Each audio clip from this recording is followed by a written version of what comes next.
বিশেষ অবস্থার জন্য রয়েছে জেনারেটরের ব্যবস্থা, কিন্তু তার ক্ষমতায় এতটা কম যে সব জায়গায় বিদ্যুৎ সংযোগ দেওয়া যায় না। তাই লোডশেডিং হলে ভরতপুর ব্লক প্রাথমিক স্বাস্থ্যকেন্দ্রে পাখা বন্ধ হয়ে যায়। ওই সময় রোগীদের ভরসা নিজের জামা কাপড়।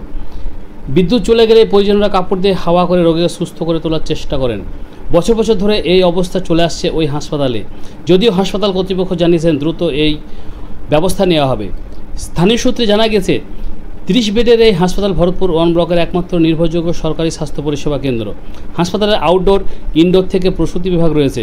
দুই বিভাগে রোগীরা ভিড়ও জমে, কিন্তু মেল ও ফিমেল সার্জিক্যাল ওয়ার্ডের অবস্থা এতটাই খারাপ যে রোগীদের বেড থাকাটা সময়ের ক্ষেত্রে কঠিন হয়ে পড়ে। ওয়ার্ডের ভিতরে নোংরা আবর্জনা পড়ে তো রয়েছেই, এমনকি দেওয়ালগুলিতেও গুটখা জাতীয় কিছু ছাপ দেখা গিয়েছে।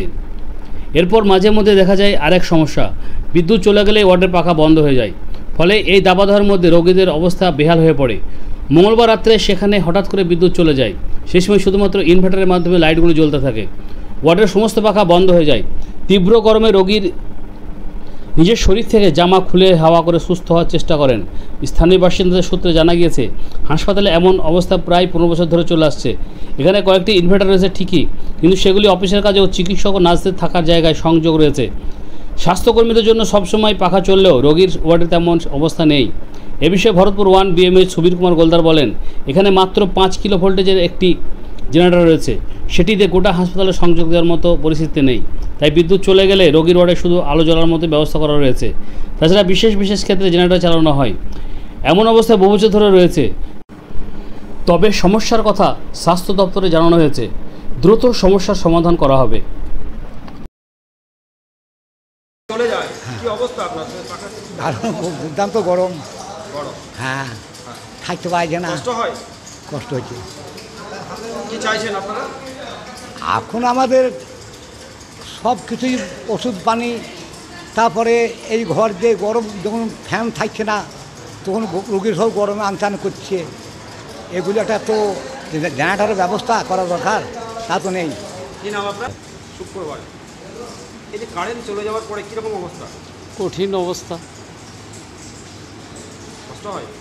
হ্যাঁ, খুব কষ্ট। কি চাইছেন আপনারা? এগুলো পালিয়ে গেলে জেনারেটর চালিয়ে দিলে ভালো হয়। আমরা খুব কষ্ট হয়েছিলাম স্যার, কারেন্ট চলে যেয়ে খুব কষ্ট ছিলাম, খুব ঘুমের অসুখ আমাদের ধরেন। কারেন্ট নাই, জেনারেটর নাই, খুব কষ্ট চলছিলাম। এখন কারেন্ট যখন আসছে তখন শান্তি হচ্ছে। কারেন্ট পাইলে খুব কষ্ট হচ্ছে স্যার। কষ্ট হচ্ছে? হ্যাঁ স্যার। আপনি কিসের পেশেন্ট? আমি হার্টের, আমি দুমের পেশেন্ট। কারেন্ট যখন চলে যাচ্ছে তখন কেমন মনে হচ্ছে? আমার মনে হচ্ছে দুম চলে যাবে, মরে যাবো টাইম নিচ্ছে স্যার। তো কি চাইছেন আপনারা? আমরা চাইছি একটু বাতাস যেন পাওয়া যায়, ফ্যানের বাতাস পেলে একটু জানটা আরাম থাকে স্যার।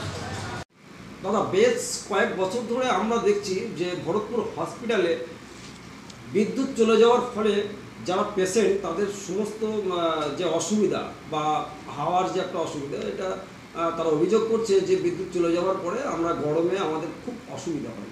এটা কতদিন ধরে চলছে এবং কি ব্যবস্থা নিচ্ছে? না, এটা তো অনেক দিন থেকেই আছে, ঠিক আছে, মোটামুটি 10 বছর প্লাস আছে। আর এই জন্য ব্যবস্থা আমরা নিয়েছি। আমাদের কাছে স্যারের সঙ্গে আমাদের কথা হয়েছে, আমাদের সিএমএ স্যার, উনি বলেছে একটা ফান্ড দেওয়া হচ্ছে। সেই ফান্ড থেকে টোটালি হসপিটালটাকে, যেটা মেল ওয়ার্ড, ফিমেল ওয়ার্ড আর ইমার্জেন্সি আর আপনাদের যেটা গর্ভবতী মা যেখানে থাকে সেটা, ডেঙ্গু ওয়ার্ড, টোটালি আমরা ইনভার্টার করে দেবো। তার থেকে মানুষ এই বিপদ থেকে রাহত পেতে পারবে। আর আমাদের কাছে একটা জেনারেটর অলরেডি আছে, বাট এটি ছোটো জেনারেটর, ওটা আমরা ইউজ করি যখন কোনোটা ঝড় বৃষ্টি হয় তখন সেটা চালানোর জন্য আমরা সেটা ইউজ করি। আর আমাদের এখানে বিদ্যুৎ পরিষেবা ভালো, বেশি দিন কারেন্ট যায় না, তবুও চেষ্টা করব কি এটা করা যায় যাতে মানুষরা একটু সুবিধায় থাকতে পারে। চিকিৎসা অনেকে তার শরীরে জামা খুলে হাওয়া করছে বা এরকম একটা পরিস্থিতি। দেখুন, আজকে যেটা হচ্ছে কি, এখন গরম তো আছে, সেখানে 10 মিনিটের জন্য কারেন্ট যায় তো মানুষ অস্থির হয়ে যাবে, সেটা আমরা বুঝতে পারছি। এটা তাড়াতাড়ি সমাধান হয়ে যাক সেটা আমরা চেষ্টা করছি। আমরা দেখলাম যে হসপিটালের যে বিভিন্ন কোনায় বহুদিন ধরে আমার মনে হয় যে ঝোল জমে আছে, সেই ঝোলগুলো আর কি ঝাড়া হচ্ছে না। এটা ঝেড়ে দেবে, ওটা আমাদের জিডিএস পাকে তো বলা আছে, ওরা একদম ক্লিন করে দেবে। এখন হতে পারে এই ভোটের জন্য সবার ডিউটি ছিল, তাই জন্য ওরা করতে পারেনি, but it will be done within a week.